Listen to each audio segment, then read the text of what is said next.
Hello everyone and welcome back to my channel. Today we're going to be covering the new perk system that was added into the For Honor, or will be added into For Honor come Marching Fire.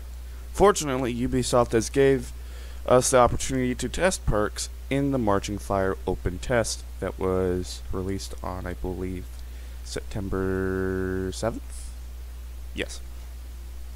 And since then I have been playing with the perk system, and also thanks to the competitive subreddit post that I will link down in the description below and also be showing you throughout the video, it has been easier for me to understand and to also just explain.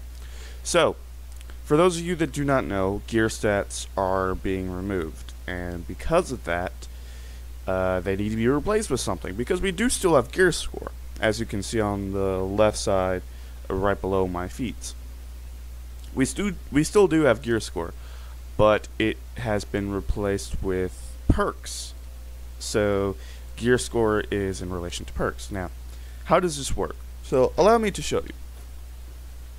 And I'm showing you because I've actually been messing with the gear on my Shinobi more than any other character. I could have played with other characters with gear score 180, but I have not. So, to explain this, over here is the perk system in its basically current state. So how this works is every time you get a perk score of over 600 points, the perk will activate. Now, how does this work? Well, every gear assigns so many perk points to your overall perk points on that character for that perk. So, for example, I have crushed them for 130 points, and so if I were to remove that, it would subtract 130 points away from my crush them, and because it falls below 600, that perk will deactivate. So I just leave that there. And it also does the same for Headhunter as well, but as you can see, because it is below 600, that perk will never activate. And because there is no gear piece specificality, much like gear stats, so you could remove one part and replace it on the other. It doesn't really matter which piece you have a certain perk system on, so I could simply just, so you can see right here, this is more or less the exact same thing I have on my headpiece. It doesn't really matter. However, you have to make sure that your perks add up to 600 correctly, otherwise they will not activate. That's more or less it. So, what are these perks? Well, they're more or less minor feats, but they really aren't at the same time because they take the place of gear stats. So, here, let's show the offensive perks. Devourer, you gain an additional 15 health on an execution. Endurance, you gain, based on renown level, you will gain more stamina cost reduction, which is actually pretty cool. Headhunter, for each unique player/bots executed, increase max health by 4. This one I do not seem as worth it, because you basically only get 16 health, but that's only if you execute every single enemy at least once. I don't see that as likely. Personal preference. Crush them. Upon hero kill, your next attack deals 20% more damage. And that might seem like a lot, but it's basically meaning if you deal a 30 damage heavy, you're only going to deal 33 damage. If you deal 40 damage, you're only going to deal 44 damage, so on and so forth. It's not that big of a deal. Galestorm. Upon hero kill, gain 20% movement speed for 10 seconds.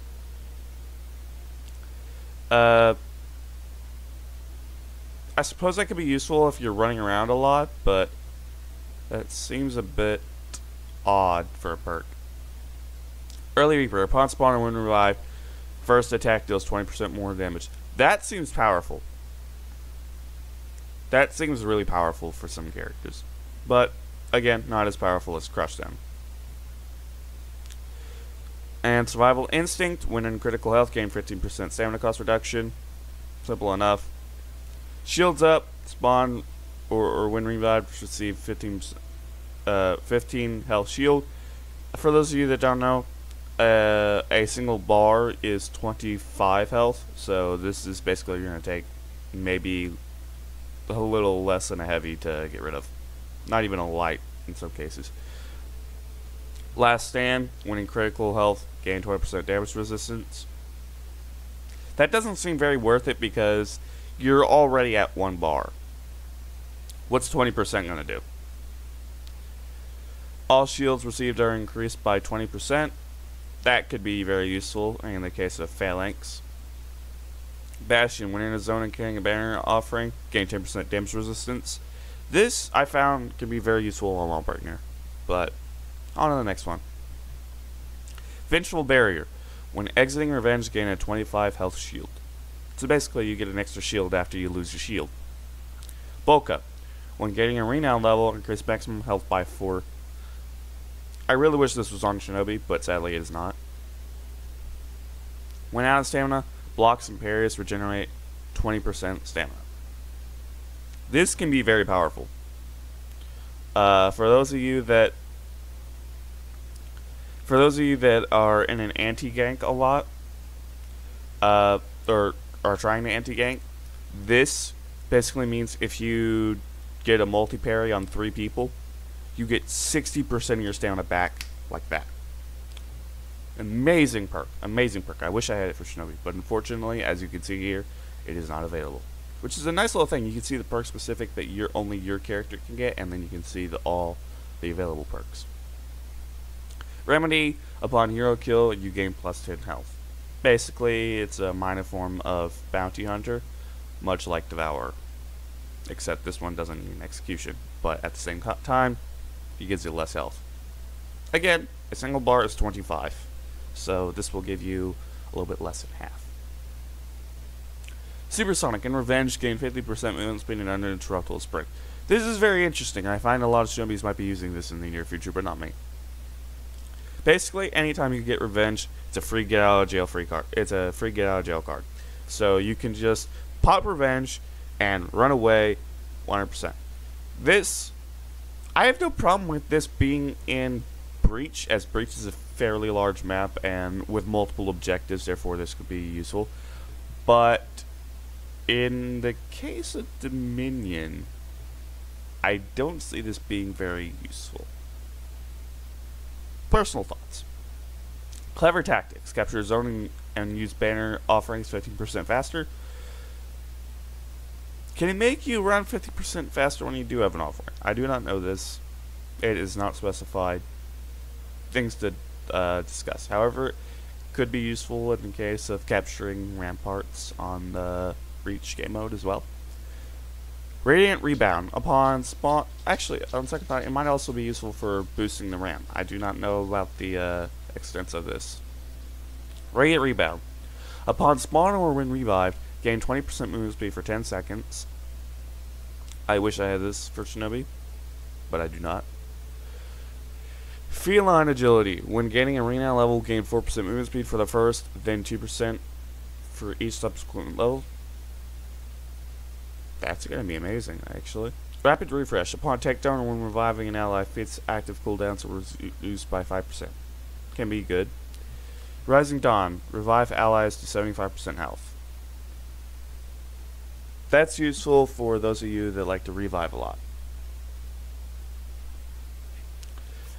Beyond that, I will be going over the limitations of the perk system per gear rarity. Now we will be going over the perk limitations per rarity as well as per reputation. In the link in the description, as I mentioned, I will be having a link to the spreadsheet well, the Reddit post that leads to this spreadsheet. I did not personally create this spreadsheet, however, I would highly recommend you check this spreadsheet out because the person that made this was extremely helpful and also copied a little bit of data from the Warriors Den when they first introduced perks. In this spreadsheet, there will be a small little chart showing you what perks are available per rarity, or what types of perks are available per rarity, as well as the perks that every character has available to them. Now, if we go back up, oh, and it also mentions the, well, perks abilities as well, just so you can have like the full information. So, upon being rep 0, when you first get a character, you are always given at least 1 rep. Typically, this is Devourer, which is plus 15 health on executions. It seems pretty simple. But, or in some cases, it can also be Remedy, which is here. Hero kills give 10 health, which, not really, So, but if you want to have at least 2 perks before you rep up, these, you can only have a total of 2 common perks, which again is listed right here by the gray on every single character. So, at common, you can have a total of 2 common rarity perks. Upon reaching rep 1, you will be granted the ability to get rare gear, in which case you can have 2 rare and common perks. So, you could choose for 2 rare perks. However, at the current moment, there's only one rare perk per character. However, because these are simple perks, they can be added and removed as Ubisoft pleases. So expect more perks later on in the future, as this chart can very well teases, I should say. Upon reaching rep 3, the character that you have is able to get heroic gear. Upon gaining heroic gear, you can choose between 2 rare gear and common gear, or you can get 1 heroic and rare, or 1 common. Seems simple enough. Upon getting rep 5, the character you have is able to gain 3 common gear, or is able to gain 2 rare and common gear, or is able to gain 1 common and rare gear and 1 heroic and epic gear, and 1 heroic or epic gear. I think I keep doing this wrong. So 3 common, or 2 common and rare, or 1 common and rare and 1 heroic or epic. I hope I'm getting that point across. Anyway, that's about it for rep 5. Once your character has reached rep 7, though, he will start gaining legendary gear. And upon getting legendary gear, your character can choose between 3 rare or common gear, or 2 rare and common gear, and 1 heroic, epic, or legendary, or 2 legendary perk. 2 legendary or epic or heroic gear pieces, or perks, not gear pieces, my bad. So, let's use, for example, if let's use Warden here. Let's say they give Warden a gear buff and he's able to get Rising Dawn along with his fresh focus. Well, if that Warden did have legendary gear, he could choose to get Rising Dawn and focus, but that would be the maximum he could get. you could also choose to get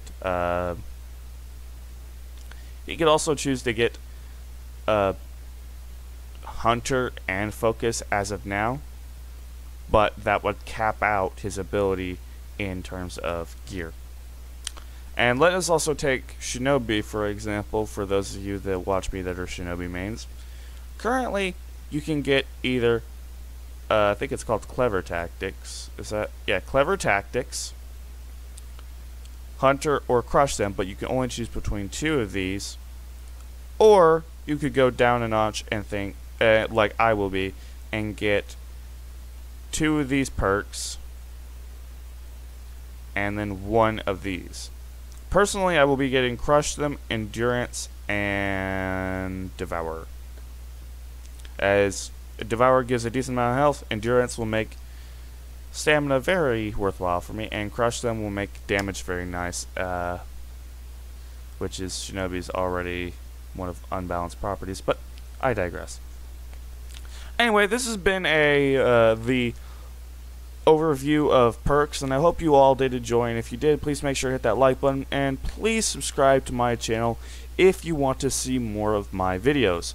And I will see all of you dudes in the next video. Bye!